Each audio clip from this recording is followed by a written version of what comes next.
Welcome in, everyone, to your NFC betting preview show. We are brought to you by BetMGM, the sportsbook born in Vegas. I am Larry Hartstein, filling in today for the great counselor of Cash Najad. I have an amazing crew with me. Let's bring them in right now and get right to it. I want to welcome in Claudia Bellofatto, RJ White, and Alex Selznick, better known as PropStarz.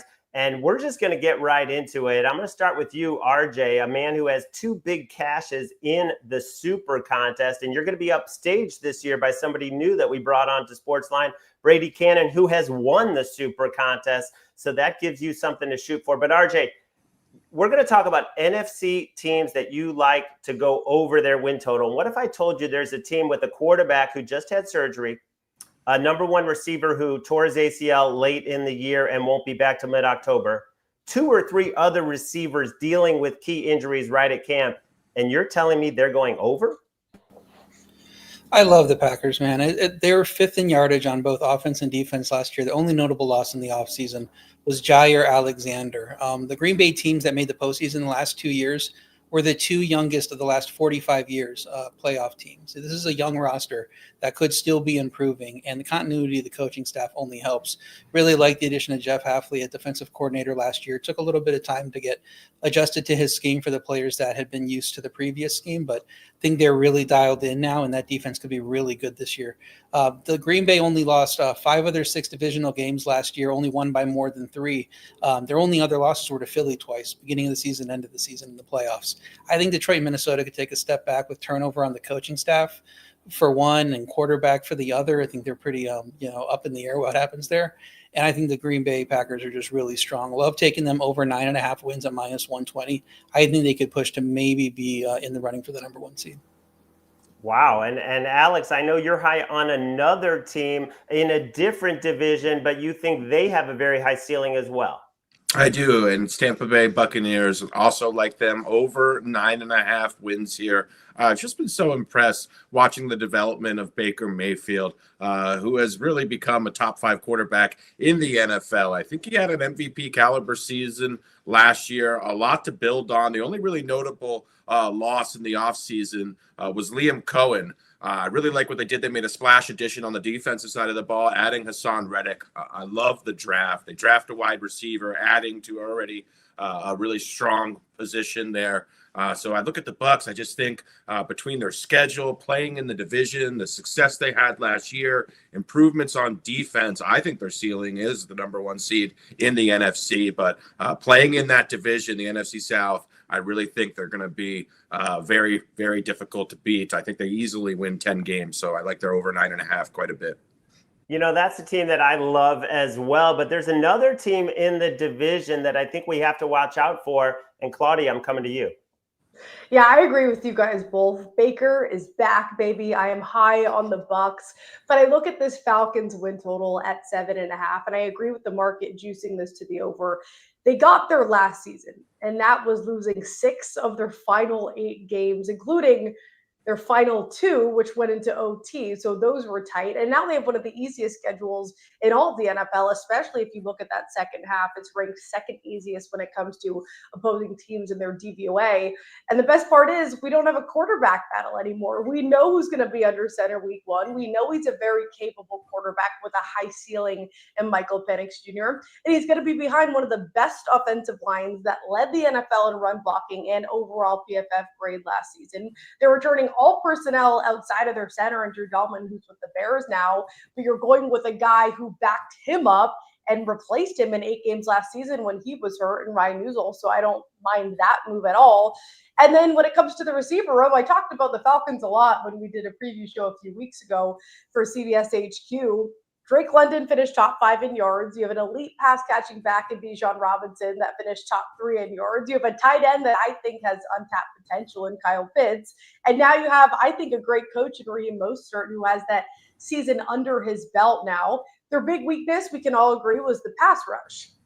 They didn't have any success really getting to the quarterback, but they addressed that. They signed Leonard Floyd. They drafted 2 pass rushers in round 1 with Jalen Walker falling to them and James Pierce Jr., I should say.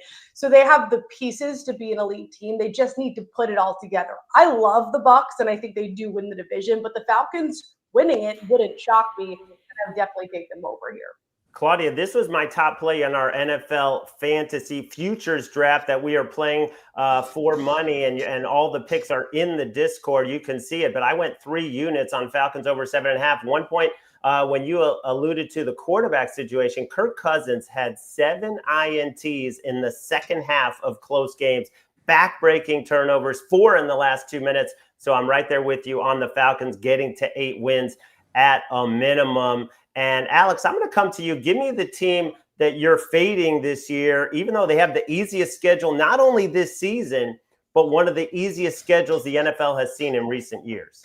Yeah, I'm actually fading San Francisco here. I'm going to go under 9.5 wins for the 49ers. Already have been bitten massively by the injury bug. There's injuries all over their skill position players on offense. Significant departures in the offseason as well. Hufanga, the safety, Drake Greenlaw. So, yeah, I look at the roster. I don't think they're nearly as good as they have been in previous years. Last year, obviously, everything went wrong, but I think they're getting off to a similar start this year. And again, the offensive line last year really wasn't very good, and I didn't think they made any significant additions in the offseason or the draft to really fix that. They did improve the run defense, which struggled down the stretch, but again, I just look at this roster top to bottom, and they've always had tremendous depth and talent at multiple positions. I don't see it anymore. I just think things are getting a little bit bland and potentially a little bit stale in San Francisco. I think the division is also wide open. I look at the Rams and the Cardinals potentially unseat San Francisco there in the NFC West. So again, I just think 10 wins is a big ask for this San Francisco team. I think they're going to be up against it, already off to a really difficult start in my opinion as well. So I think they're a good fade here under 9.5 wins. You don't even have to go 9.5. You can get under 10.5 right now because people are so high on the Niners and the bounce back. RJ, I'm going to come to you because there's a team that lost both its coordinators, but also we have a healthy Aiden Hutchinson, most likely. And we also have a nice acquisition of DJ Reed to help in the secondary. I like what the Lions did in the offseason, aside from losing their coordinators, but you don't.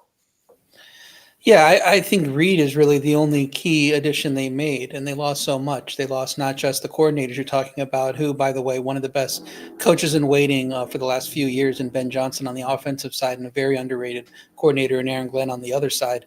They lost 2 key interior linemen. The strength of that team for the longest time has been the offensive line, and now they got to train up 2 guys to take those spots of Frank Ragnow, of Kevin Zeitler.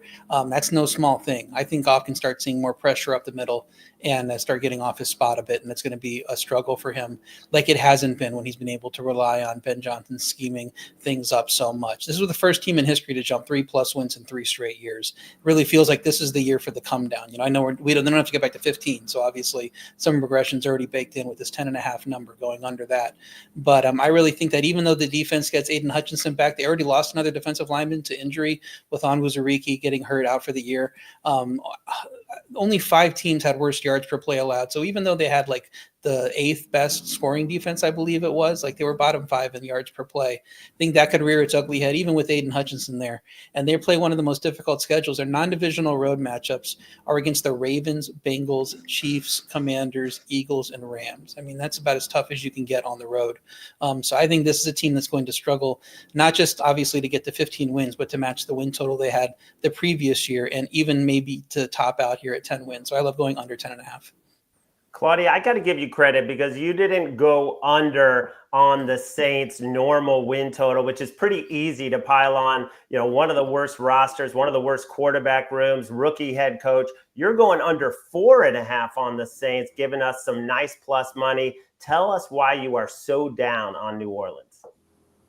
I think I've just been talking about the team too much. And the more I talk about them, I'm like, I definitely don't like the over. I like the plus money to the under. I think it is smart, though, if you want to go the under 5.5. 4 wins, though, really wouldn't surprise me. And I know that the NFC South, which apparently I'm obsessed with because that's the only teams I want to talk about, is one of the softer divisions. I understand that. They have one of the softer schedules. We assume they're going to have better luck when it comes to injuries, but I still see them struggling. You mentioned it. You have a first-year head coach in Kellen Moore who could be great, but we have to remember what he's going to and what he's coming to. Jalen Hurts, what he's coming from, I should say. Jalen Hurts to Tyler Shuck. You have Chris Olave and Alvin Kamara, but outside of that, we're talking Rashid Shaheed, Brandon Cooks, no more Saquon Barkley.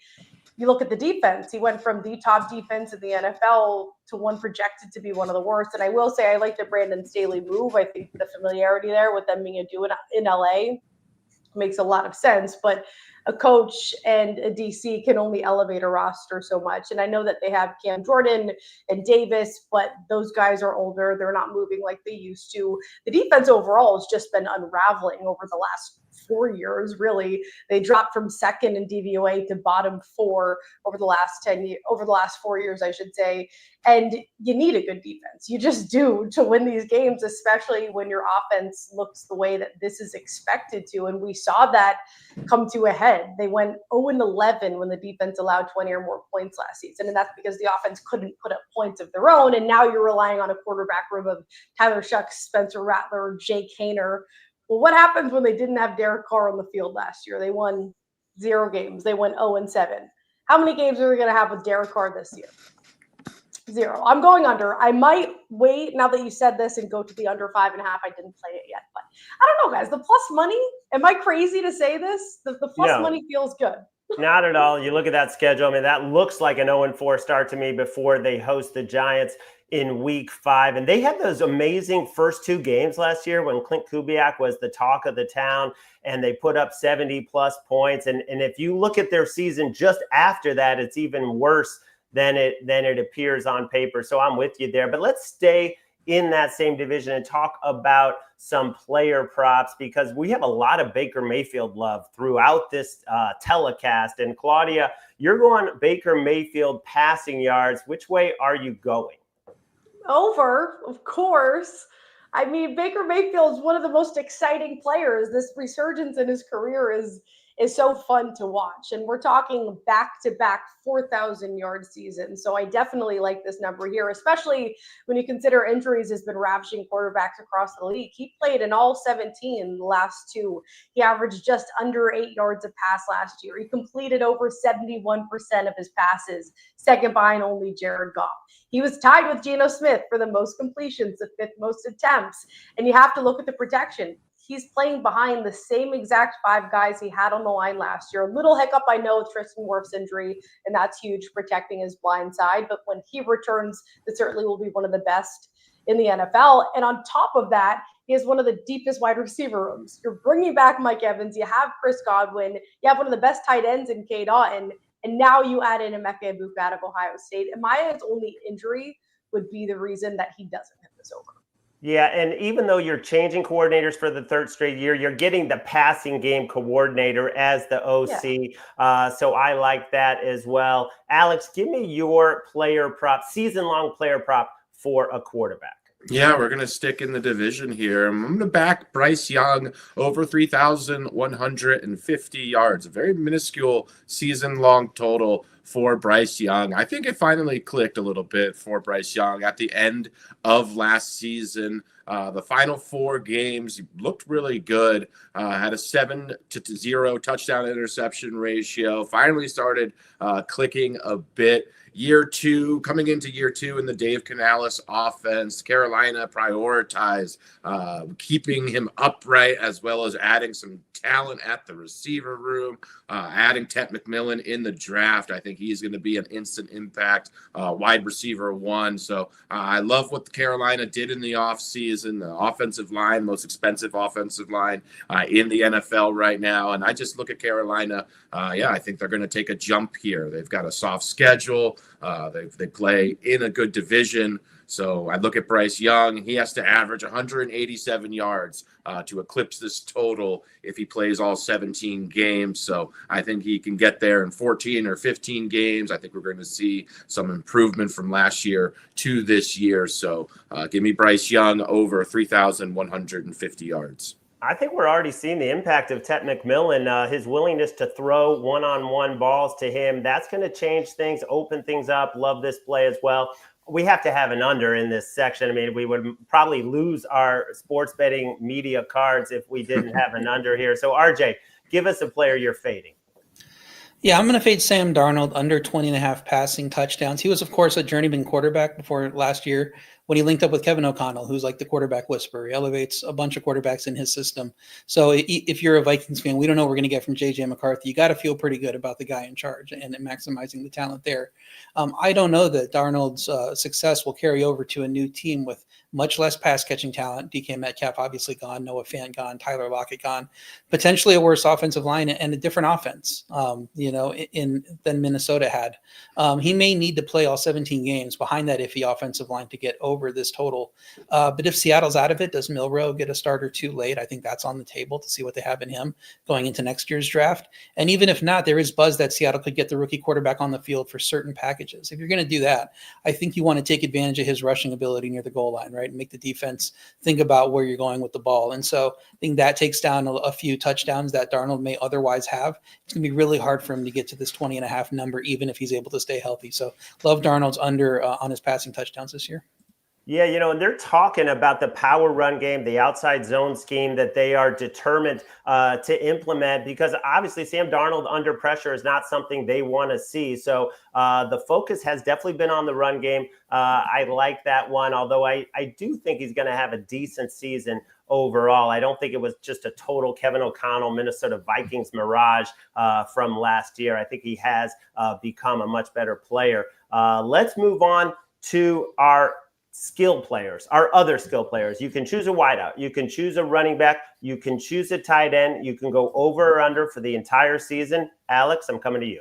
Yeah, here's one I love. Typically, I'm blasting unders when it comes to the season-long props, but there's just been so many lines that are depressed here, and I'm looking at Sam Laporta as a prime example. Over 650 yards for Sam Laporta. Had the absolutely monster rookie season where it looked like he extended into elite tight end one category, and then had a disappointing sophomore campaign. Did not eclipse 40 yards receiving until week 14 last season. But I think a lot of that can be attributed to injuries. Laporta dealt with numerous injuries, a shoulder, meniscus, was not at 100% until late in the season. Then we saw what happened late in the season and in the playoffs. He exploded. And again, he still eclipsed this 650 line last year, despite not playing at his best. Easily went over.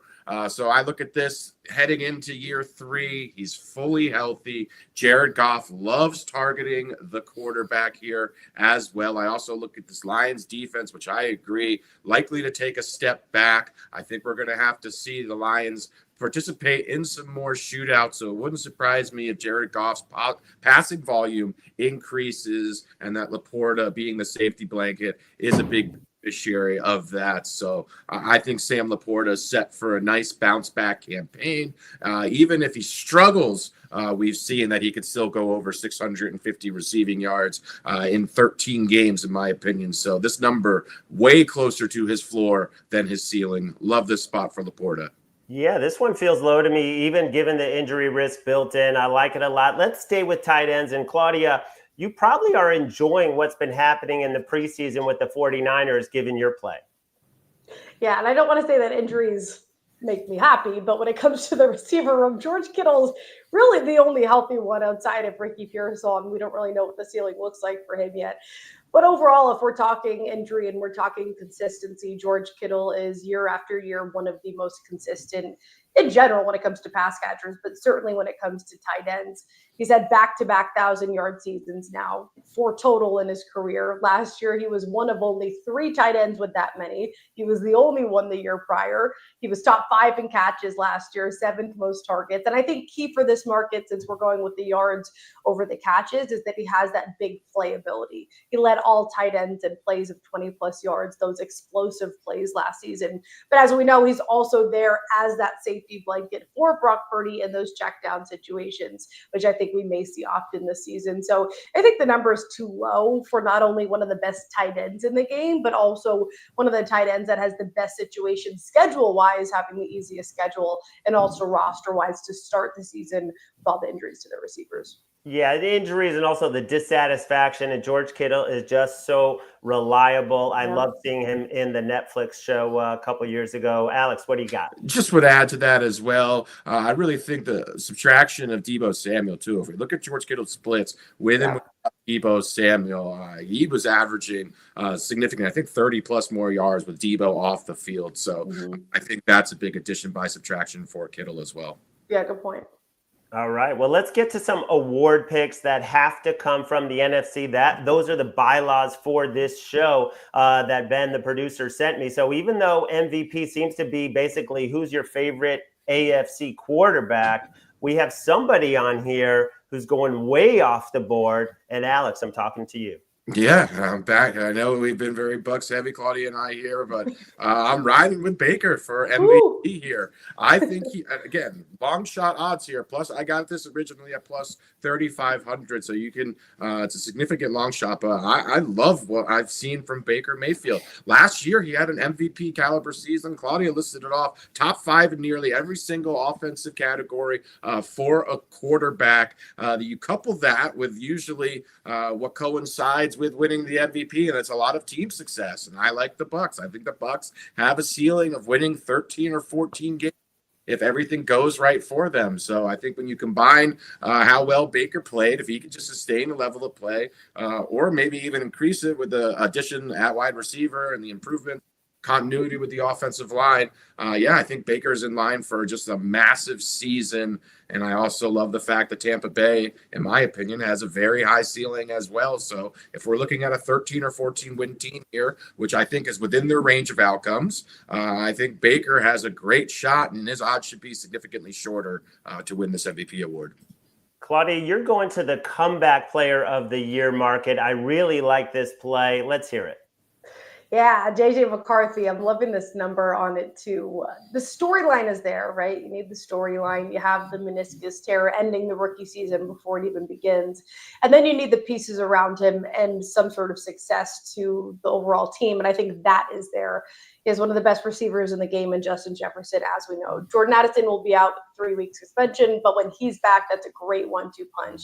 You have TJ Hawk at tight end. Aaron Jones out of the backfield coming off a 1,000-yard season. So all of the weapons are around him to help elevate his game. And then you have a coach of the year in Kevin O'Connell, who has so much praise and so much confidence in his quarterback. And I know we always talk about that with coaches across the league, but we really see that with Kevin O'Connell and JJ McCarthy. And then protection-wise, which of course is key.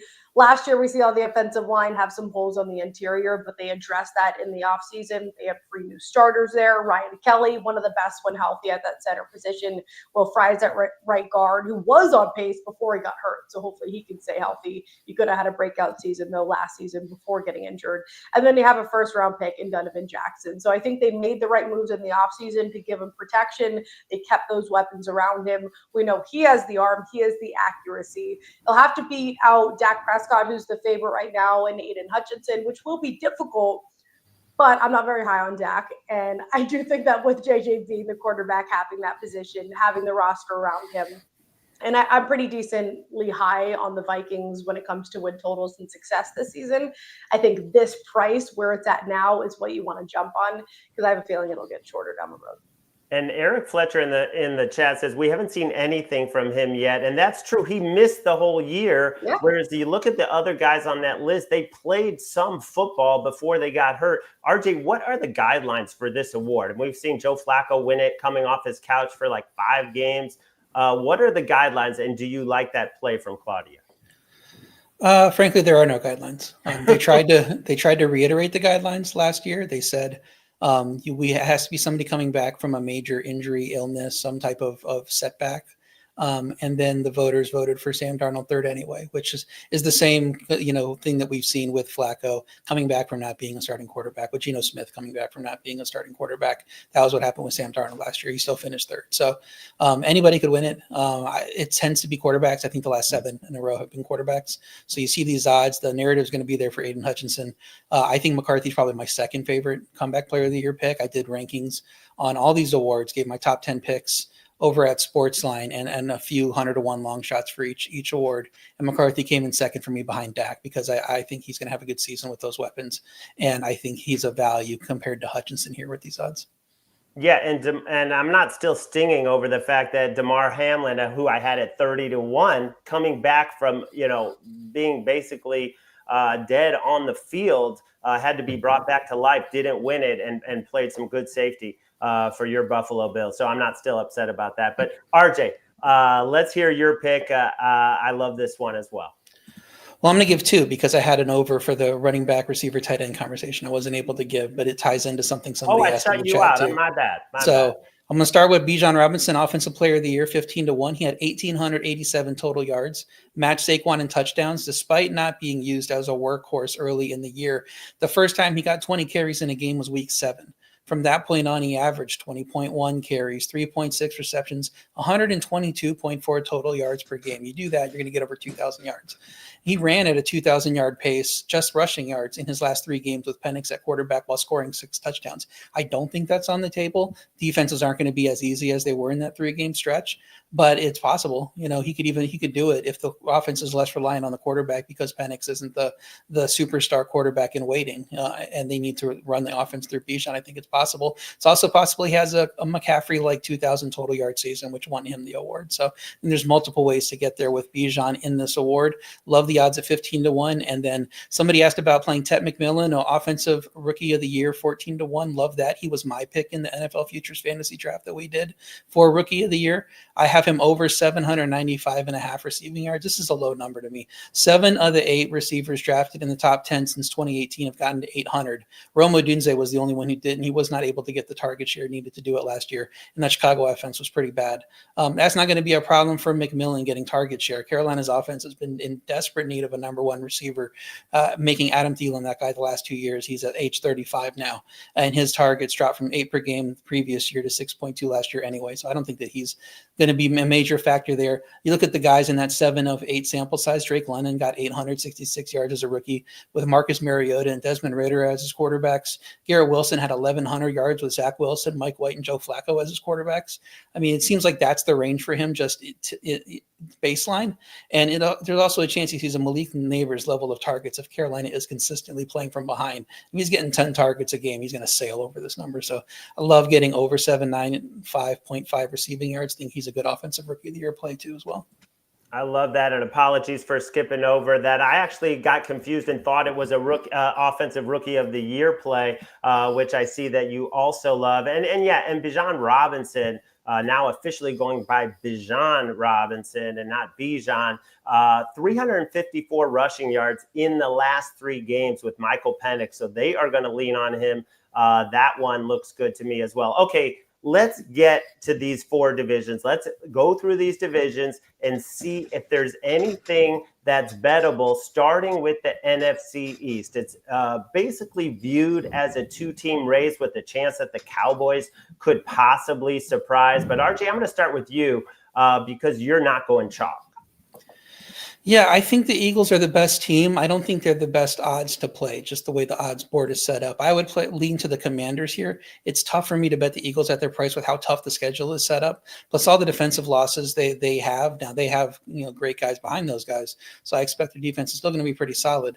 But it's just going to be tough with that schedule and a team in Washington that won 12 games, made a run to the NFC Championship. That makes me think that they're less likely to regress than some of these other surprise division winners, like a Houston, when C.J. Stroud jumped up the year before. Of course, we need to know Terry McLaurin's playing before going all in. So it's only a lean now, but if McLaurin is confirmed in, and that team is shaping up well, I think the difference in schedule is really going to give them a chance to win, make this race a lot closer than the odds say it should be, with the Eagles at minus 145, I believe. Alex, your reaction? I still think there's a significant gap between the Eagles and Commanders. I do hear what RJ's saying, though. regarding playing the odds on the board. If I were to play the odds on the board, though, I'd actually look at Dallas here. I think Dallas is primed for a bounce back. Just getting Dak back is obviously a huge boost to the offense. Love the addition of George Pickens, signing Ferguson, the tight end, CeeDee Lamb as well. I think Dak and that Cowboys offense could be very good. I just think it's a good position to be in where they're being counted out as well. So I think they're going to improve, and I do think they could potentially win 10 or 11 games, or who knows, even potentially unseat the Eagles. But I think the Eagles are just going to be really tough to beat, just top to bottom. We're looking at the best roster in the NFC, in my opinion. Had some losses, obviously, coming off of the Super Bowl, but just tremendous depth there. They have a very good offseason, continue to do very well in the draft, adding numerous impact players, Shahad Campbell, Makuba, the safety from Texas as well, Ty Robinson, the defensive tackle, really, I love him in the interior, along with Jalen Carter, who's a potential defensive player of the year candidate. So I just look at the Eagles. The rich got richer. There's so much depth, top to bottom. Their roster is so balanced. The secondary, despite losing Darius Slay, as well as CJ, but just so much depth in that secondary. We saw the young players really ascend during that playoff run. So I would be shocked if this Eagles team, again, is not winning between 12 and 14 games. I just think there's so much talent on this roster, the continuity, having the entire offensive core back, still a great offensive line. They're going to be tough to beat. So I just think there's a big, big gap between the Eagles and everyone else. Claudia, excuse me. Does it bother you or worry you that I believe this division hasn't had a repeat winner in like 20 years? Trend's a trend. Trends aren't predictive. I think that if any team is going to break that trend, it would be the Eagles. And I will say to RJ's point, when it comes to this market, you do want to try and find, especially if you're waiting until the end of the season to cash out on this, something with a little bit of value, a little bit of plus money. And to be honest, I don't even think the Giants will be as bad as everybody thinks. So I think this is a little bit more of an open division than the odds have it. That being said, and I do like the Commanders, but that being said, the Eagles, for everything Alex just said, we're very much on the same page there. I know the defensive pieces missing is the biggest concern because you're bringing back all of your offensive starters. But he talked about Jalen Carter already being one of the best in the game. Nolan Smith, we saw 4 sacks from him in the playoffs. The secondary, I think, is going to give team fits. Cooper DeJean, Quinyon Mitchell. And remember, you have Vic Fangio still running that defense. So even though you are, moving around the puzzle pieces and bringing new ones in, he's still the guy at the top of it. And I know another argument people are saying is the fact that they have the 5th different OC in 6 seasons, but Kevin Patullo has worked with Sirianni the whole time he's been there as head coach. So scheme shouldn't be drastically different there. And they really probably shouldn't change anything because it worked out well for them. As long as the defense is doing their job, the offense can sort of just cruise there.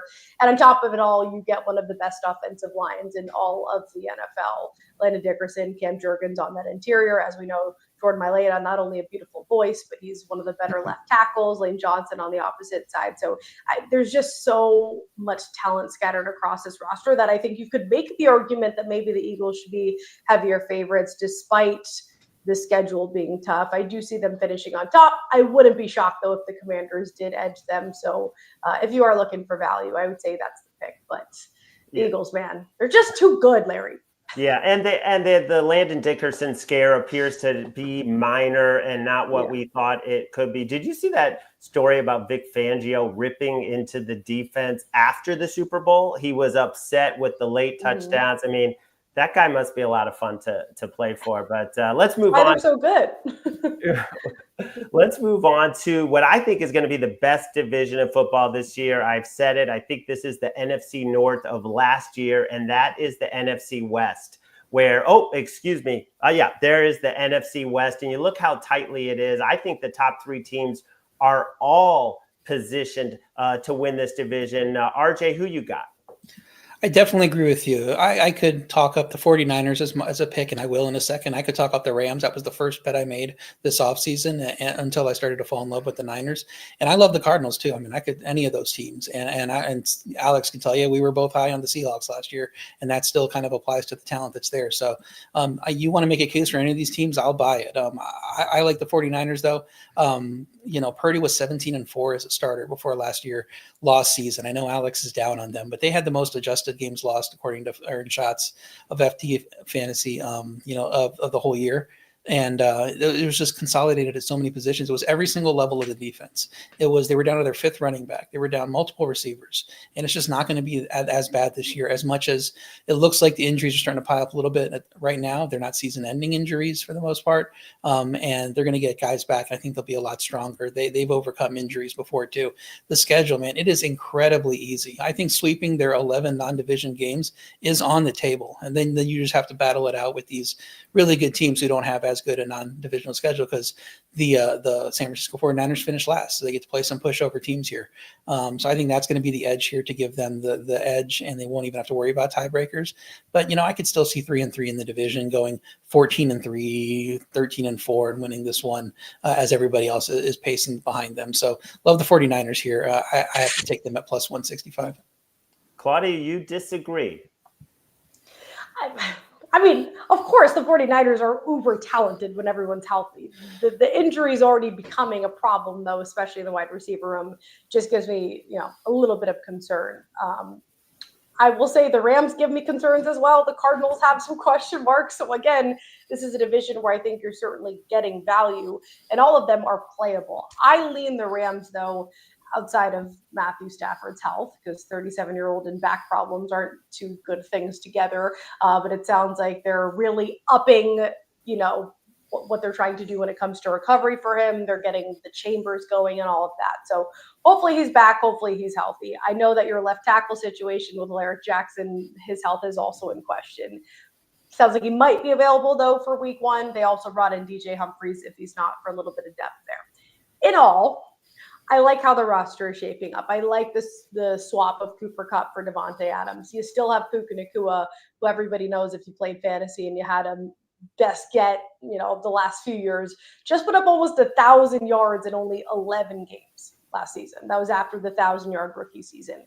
You have a running back who just finished outside of the top 5 in yards in Kyron Williams.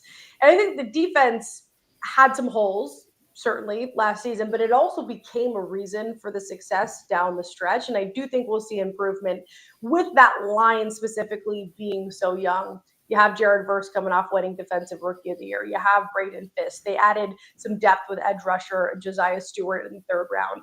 The secondary I do think is concerning, so that's still a hole, but they should win in the trenches. I think that is the most important here. And overall, when I look at the rest of the division, I mentioned some of the concerns with the 49ers. I think that they have fewer questions and more answers. I think the Cardinals have a lot of talent and a high ceiling, but a lot needs to go right for them to win this. And Seattle is just 4th for me. Well, I like what the Rams did in terms of adding Poona Ford to really help the run defense. He was excellent last year with the Chargers. I like Arizona. I don't think there's a team that got better defensively or got more improved defensively than Arizona. When you take Josh Sweat and Calais Campbell and Tomlinson and your top 5 draft picks all on defense. So I like the Cardinals at this price. Alex, who do you got? I like the Rams here. I would agree with both RJ and Claudia, though. I agree with RJ that any of these teams, it wouldn't shock me, even if Seattle ends up winning this division. I do think it's wide open, certainly more wide open than it's been in recently. But I agree with Claudia that the Rams look like the best value to me. I just look at the roster top to bottom. I have the least amount of questions with this Rams roster. Obviously, Matthew Stafford, a lot hinges on his health, but the continuity with Sean McVay. I also trust that Matthew Stafford will be playing football come week 2 or 3, whether he gets off to a slow start or he's eased in or whatever the case may be. I think right now it's a lot more hoopla than it is. I think it's a lot more noise, basically, than it is anything else. So I look at this Rams roster top to bottom. I love the defensive front. I think they're going to be able to rush the passer extremely effectively. Jared Verse could be a potential defensive player of the year candidate as well. Very strong front 7. to run the ball with Kyron Williams very effectively. Blake Corum has looked pretty good in the preseason here. And again, I love Devontae Adams. Cooper Kupp is 3 or 4 years removed from that 2,000-yard season. He has not been very effective, and he's not been able to stay on the field. I think Devontae Adams coming into this offense, he's still able to draw a ton of targets in the red zone, very effective there. Puka Nacua emerging as one of the best wideouts in the NFL. I think he's going to mentor him. So I just look at this team top to bottom. They look really just built to win. I think they're going to have tremendous success as the season progresses, even if they get off to a bumpy start. And I do think they're going to be a force to be reckoned with. And I ultimately think they prevail in what is an open division. Yeah, let's get to the division that was the toast of the town last year, the best division in football, the NFC North, with 3 elite teams. And now you look at the Bears, it looks like they've closed the gap. Alex, have they really gotten that much better? I think they have. I mean, first and foremost, you get Ben Johnson away from Detroit, so that's a big win for them. Finally having a viable coach in Chicago to really mentor Caleb Williams, who couldn't play much worse than he played last year. Also went out and made sure the offensive line was improved, added additional weapons to this offense. Colson Loveland, Luther Burden at wide receiver. You have Rome Odunze emerging, who looks phenomenal to me. Looks like he's ready to take a big step in his sophomore year. So I look at Chicago. I like what they did defensively as well. Again, this division I think is going to be very good, but considering the odds for Chicago, I like the value. I think they're going to make a significant jump. Wouldn't shock me to see Minnesota obviously take a step back. I think it's unlikely they repeat the success they had last year. And I think a lot went right for Green Bay. I know RJ and I, unfortunately, are on the opposite sides of 2 teams here in Green Bay and San Francisco. But I look at Green Bay as a team that could potentially be a big regression candidate. Certainly did not like their offseason. Really no significant additions there. So I think a lot broke right for Green Bay. And we talked about why Detroit makes sense as a regression candidate. So I like the value that the Bears offer at their current odds. And I do think they're markedly improved. And RJ, since Alex basically just took some shots at you, even deferentially, I'll give you a chance to respond about your Packers. Jordan Love had a thumb procedure. Christian Watson won't be back till October. Jaden Reed dealing with the foot injury. Dontavian Wicks. I could go on, but I'll let you have the floor. Larry, are you trying to start a fight? Is that what you're trying to do here? I was looking for a showdown. Claudia, I don't even know.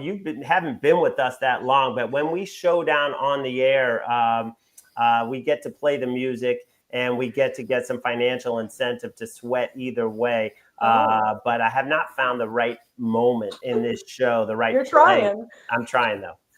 RJ, take it away. Yeah, I would be a lot more worried about PropStarz hesitancy if this was a prop. I would not go against that dude on a player prop. But you want to talk win totals? I have the teams I like, and I'll go to bat for them. They didn't have any significant additions. They didn't have any significant losses. This was a very good team last year. Like I said, top 5 in yardage, top 8 in scoring, both sides of the ball. Young, it's going to get better. I already talked about how much I like them. It's my top division bet out of all the division bets. Last year's offense was as good as it's been since 2020. And the defense was the best of LaFleur's tenure as head coach. And I think that could get even better with Hafley in year 2 of his scheme. I think this team is only growing. But I do want to say I love Alex for doing the thing with the Bears, because they were right there for me. If I didn't like the Packers so much, I would have picked the Bears in a heartbeat, because I think they have a ton of upside, should not be trailing in the division in odds this much. I agree that Bears had such a great offseason, but I just wonder, maybe I'm influenced by training camp reports and training camp videos, but is Caleb Williams and Ben Johnson, are they a fit? And that's my biggest concern. Alex, it looked like you wanted to. I did want to respond to RJ for fine points, but my ears perked up when you mentioned props. One of my favorite season-long fades is rookie Matthew Golden, who I think is going to be a bust in the NFL. Packers took him wide receiver. Again, when he was in college, really struggled against man coverage. Typically, that does not translate to success, especially early on in his career. He's joining a crowded receiver room where there are some injuries. You mentioned them, but I even if he is in line for an every down role, I think it's going to be a real struggle for him to acclimate to the NFL, getting pressed at the line of scrimmage. So Matthew Golden is one of my favorite season-long fades. Under 725 receiving yards, I think, is a very good look on him. Wait, is that an official line? I mean, is that the legit actual line? Because I was just searching for it. That is the legit actual line. It's somewhere fluctuating between 700 and 750. Well, to do this, we need an actual line. RJ, are you going to show down Alex on Matthew Golden season long? I just said I'm not fading him on any player props. Number one. Number two. Play the game, RJ. I have an attachment to Matthew Golden. I got a Texas fight thing behind me. He wants to take shots at my Longhorns players. I see he's getting personal with Alex here. You're lucky I like the Eagles, man, or otherwise I'd be coming for you. You know, I forgot where we are in the show rundown right now, Ben, because I was really intent on getting that showdown. And I was going to say, I think I'm next, but this is kind of fun. I just want to hear you guys go at it. I don't know. I mean, to be honest, I'll just go quickly on the Lions. Yes. I agree with you guys. Thank you. Yeah, I got you, Larry. No worries. I told you that was more fun anyways. Let's fight. I agree with both guys. I could see the Bears. I could see the Vikings. I could see the Packers. I think this is the most wide open division. And I know the Lions have a lot of changes in the offseason that scare people. Losing both your OC and DC is massive. But let's talk about that. Okay, Ben Johnson is gone, but John Morton knows this offense. He was with the team as an offensive assistant in 2022. He knows the system. He spent the last 2 seasons with the Broncos. We saw what he did as the passing game coordinator to elevate that offense. I think that's a pretty good move there. Aaron Glenn is gone, which does hurt. He's replaced by Kelvin Shepard, who's worked with Glenn since he became a coach in the league basically in 2021. And I think he should have much better luck with injuries. As we know, Aiden Hutchinson, who is in the running second behind Dak to become back player of the year, that's a huge boost to the defense. And I think when it comes to what remains the same, it makes them one of the best rosters in the NFL. They still have their quarterback and their head coach. They have one of the top receivers in St. Brown, a great number 2 in Jamison Williams, who I forgot had a 1,000-yard season himself until I looked this morning. They have an elite tight end with Sam Laporta, a dominant backfield with one of the best 1-2 punches in the game in Gibson Montgomery to help balance out that passing game, make it tougher on defenses to scheme. So it's a very, very difficult division. They have a very difficult schedule. You do have the change in OC and DC, but I do think they have enough talent to sort of even that out. It's not a ton of great value, but I do like the Lions to win it. All right. Well, the Lions, who are getting a little bit overlooked, I would say, going into this season. I would hate to see the Dan Campbell story end this way if they just go on the decline. I mean, that guy is just so likable. I enjoyed Jared Goff on this season of quarterback. I thought that was really good TV. Let's get to the last division. We're not even going to spend a lot of time because we all are on the Bucks. So I'm going to give this one to Claudia because this is your favorite division pick. Yes, I love the Bucks. I think they're so excited. I could see them winning 12 games. I wouldn't be shocked. They're returning every single starter from last year's offense. Baker Mayfield coming off a career year. You have a top 5 offensive line. You have all of the weapons that we mentioned. Jalen McMillan, who I didn't even mention when it comes to the wide receiver room. He was a big red zone threat for them. Bucky Irving, who I didn't mention, out of the backfield coming off a 1,000-yard season. The offense should be nasty. The defense was an issue at times, but they addressed that in free agency and in the draft. They brought in Hassan Reddick to boost the pass rush. They added some depth to the secondary. And even we saw with last year's roster, they ranked as the second best defense in the NFL weeks 12 through 19. So I think if the defense can hold up their end of the bargain, the offense is going to be explosive once again. I could definitely see them winning the division. Okay, great. And before I also like that as well. Before we get to your NFC title game predictions, Alex, I will give you that showdown with literally the fastest receiver in the draft, with a strong arm Jordan Love, with a lot of injuries in that receiver core, and all the camp reports have been great on Matthew Golden. I will go over it 700.5 per our producer. I'm not making that up. I beat the market here. I got this out to our SportsLine subscribers, I might add, at 750. So You want to split the difference? You want to split the difference? let's split the difference. We'll take it at 725. I'm that confident in it. It's going to be a struggle for Matthew Golden. I watched him in the preseason. He is a long ways away from being an NFL caliber wide receiver. So okay, and this is for our pre-arranged financial amount that we always do on these showdowns. Yes. 725 I win, 726 I win, 725 you win. Exactly. All right, play the music, Ben. It's gonna be a showdown. It's been a while since I've heard that song. Finally got some action off of this pod that I can sweat the rest of the year. Okay, let's go to it. NFC title game predictions coming right back to you, RJ. Yeah, I have the 49ers over the Packers, my two top teams that I've talked about on this show. In terms of expected outcome, Philly could certainly topple either one once the playoffs come. I think San Francisco or Green Bay would be home for that game, just based on the schedule that Philly's going to play. So I'll give them the edge, and I know it's kind of more of a left field pick to take San Fran over Green Bay. So that's going to be my take is 49ers make it back to the Super Bowl after that disastrous year last year. Yeah, you also like the 49ers as the number one seed, RJ. Yeah, incredible value here at plus 850, well behind the Lions, who are number 2. And, I've talked about the Eagles. I'd probably give them the edge over the Eagles at number 1, considering the wildly different schedules they play. So plus 850 there, if you can go to the most wins market. So you're roping in the AFC and get like a 1,200. That's also one to consider. Claudia, who do you have in that title game and who wins it? I'm probably going to go back and forth on this 10 million times because I already have. I think I'm going to go Lions over Eagles. I think I've also been a Dan Campbell stan for too long. But I think you have two of the best rosters in the NFL, both that can win in the trenches, elite level weapons on both sides. I think that turnovers and injuries really hurt the Lions last season. If the secondary can take a step up, they can win it. All right. Alex, who do you have? I'm going to walk down memory lane here a little bit, guys. And I believe 2001 when my Philadelphia Eagles played the Tampa Bay Bucks in the NFC Championship game. And I think we're going to see a repeat of that same matchup this season.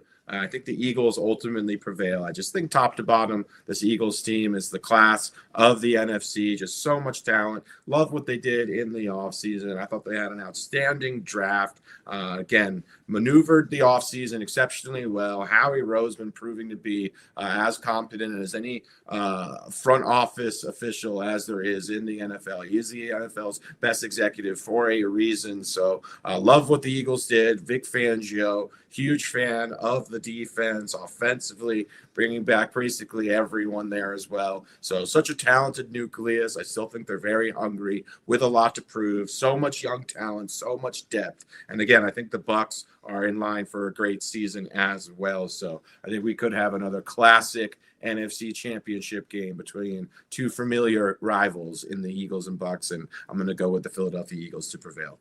I think I figured out why Sia decided not to show up today, because he saw the rundown. He saw the picks coming in. Eagles.